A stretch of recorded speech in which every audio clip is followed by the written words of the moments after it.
మన మతంలో అలా కాదు. నీ బుద్ధి ఏమిటి, నీకు ఏం కావాలి, నీకు శక్తి కావాలా, ఆంజనేయ స్వామి ఉన్నాడు దా, నీకు చదువు కావాలా, సరస్వతీదేవి ఉందా, నీకు మొత్తం వ్యాపించేటువంటి శక్తి కావాలా, వ్యాప్నోతీతి విష్ణువు మహావిష్ణువు ఉన్నాడు దా, అపూర్వమైన కైవల్య జ్ఞానం కావాలా, ఈశాన్యమూల శివుడు ఉన్నాడు దా, కదలకుండా కూర్చునే సమస్తం సాధించగలిగిన శక్తి కావాలా, సిద్ధి బుద్ధి వినాయక విఘ్నేశ్వరుడు ఉన్నాడు, పొటెన్షియల్ ఎనర్జీ దా, విఘ్నేశ్వరుడు.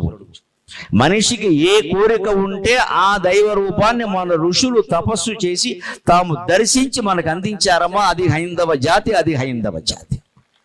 ఇప్పుడు అందరికీ తలో చొక్కా ఉంది, వినాయకుడు చొక్కా ఒకళ్ళు, ఆంజనేయ స్వామి చొక్కా ఒకళ్ళు, ఎవరు కావాలంటే అది వేసుకోండి. నా బోర్డు కాడికి 6 చొక్కాలు కావాలి, నేను 6 వేసుకుంటా. రోజు ఒక చొక్కా తొడుగుతాం. మన శరీర కొలతలను బట్టి చొక్కా ఉండాలి కానీ చొక్కాను బట్టి మన శరీర కొలతలు మార్చుకోమంటే కోసేసుకుంటామేంటి? అంచేత ప్రపంచంలో ఉండే అన్ని మతాల్లోనూ most logical religion in the whole world is Hindu.